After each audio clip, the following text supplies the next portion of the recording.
Hello, Year 3. We're going to read Horrid Henry, and it's by Francesca Simon. The first one I'm going to read is called Horrid Henry's Perfect Day. Henry was horrid. Everyone said so, even his mother. Henry threw food. Henry snatched. Henry pushed and shoved and pinched. Even his teddy, Mr. Gill, avoided him where possible. His parents despaired. "What are we going to do about that horrid boy?" sighed Mum. "How did two people as nice as us have such a horrid child?" sighed Dad. When Horrid Henry's parents took Henry to school, they walked behind him and pretended he wasn't theirs. Children pointed at Henry and whispered to the parents, "That's Horrid Henry. He's the boy who threw my jacket in the mud. He's the boy who squashed Billy's beetle. He's the boy who..." Fill in whatever terrible deed you like. Horrid Henry was sure to have done it. Horrid Henry had a younger brother. His name was Perfect Peter. Perfect Peter always said please and thank you. Perfect Peter loved vegetables. Perfect Peter always used a hanky and never picked his nose. "Why can't you be perfect like Peter?" said Henry's mum every day. As usual, Henry pretended not to hear. He continued melting Peter's crayons on the radiator. But Horrid Henry started to think. "What if I was perfect?" thought Henry. "I wonder what would happen." When Henry woke the next morning, he didn't wake Peter by pouring water on Peter's head. Peter didn't scream. This meant Henry's parents overslept and Henry and Peter were late for cups. Henry was very happy. Peter was very sad to be late for cups.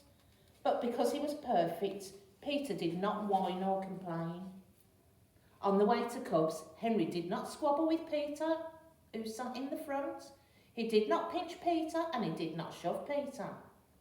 Back home, when Perfect Peter built a castle, Henry did not knock it down. Instead, Henry sat on the sofa and read a book. Mum and Dad ran into the room. "It's awfully quiet in here," said Mum. "Are you being horrid, Henry?" "No," said Henry. "Peter, is Henry knocking your castle down?" Peter longed to say yes, but that would be a lie. "No," said Peter. He wondered why Henry was behaving so strangely. "What are you doing, Henry?" said Dad. "I'm reading a wonderful story about some super mice," said Henry. Dad had never seen Henry read a book before. He checked to see if a comic was hidden inside. There was no comic. Henry was actually reading a book. Said Dad. It was almost time for dinner. Henry was hungry and went into the kitchen where Dad was cooking. But instead of shouting, "I'm starving, where's my food?" Henry said, "Dad, you look tired. Can I get supper ready?" "Don't be horrid, Henry," said Dad, pouring peas into boiling water. Then he stopped. "What did you say, Henry?" asked Dad. "Can I help?" said Perfect Peter. "I asked if you needed any help," said Henry. "I asked first," said Peter. "Henry will just make a mess," said Dad. "Peter, would you peel the carrots while I was sick for a moment?" "Of course," said Perfect Peter. Peter washed his spotless hands. Peter put on his spotless apron. Peter rolled up his spotless sleeves. Peter waited for Henry to snatch the peeler, but Henry laid the table instead. Mum came into the kitchen. "Smells good," she said. "Thank you, darling Peter, for laying the table. What a good boy you are." Peter did not say anything. "I laid the table, Mum," said Henry. Mum stared at him. "You?" said Mum. "Me," said Henry. "Why?" said Mum. Henry smiled.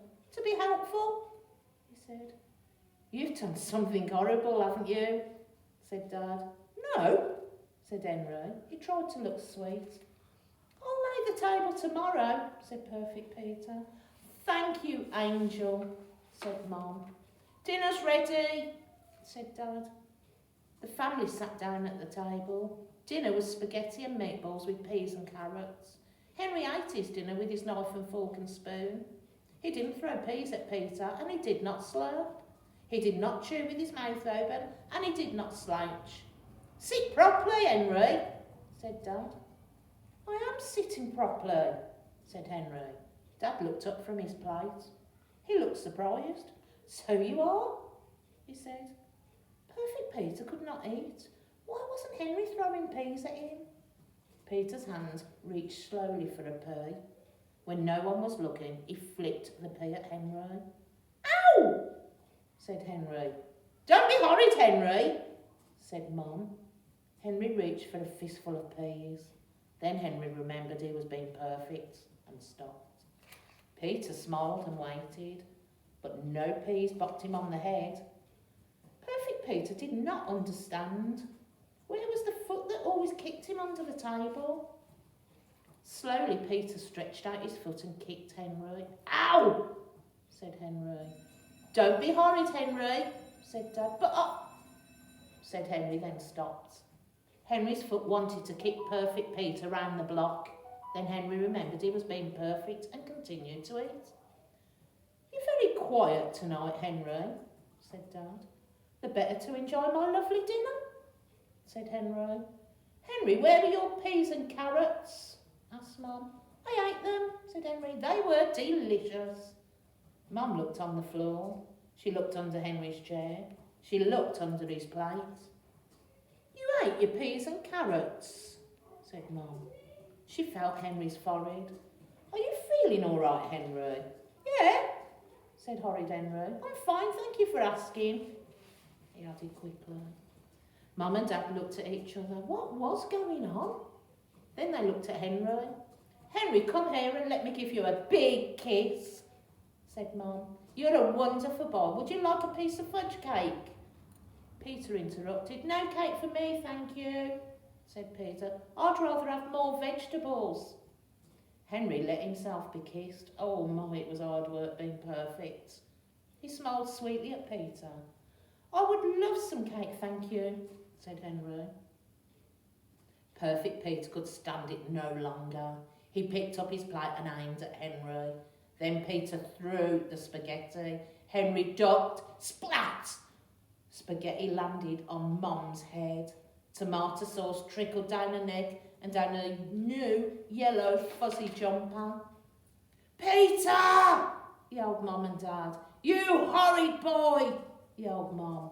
Go to your room! Yelled Dad. Perfect Peter burst into tears and ran to his room. Mum wiped spaghetti off her face. She looked very funny. Henry tried not to laugh. He squeezed his lips together tightly, but it was no use.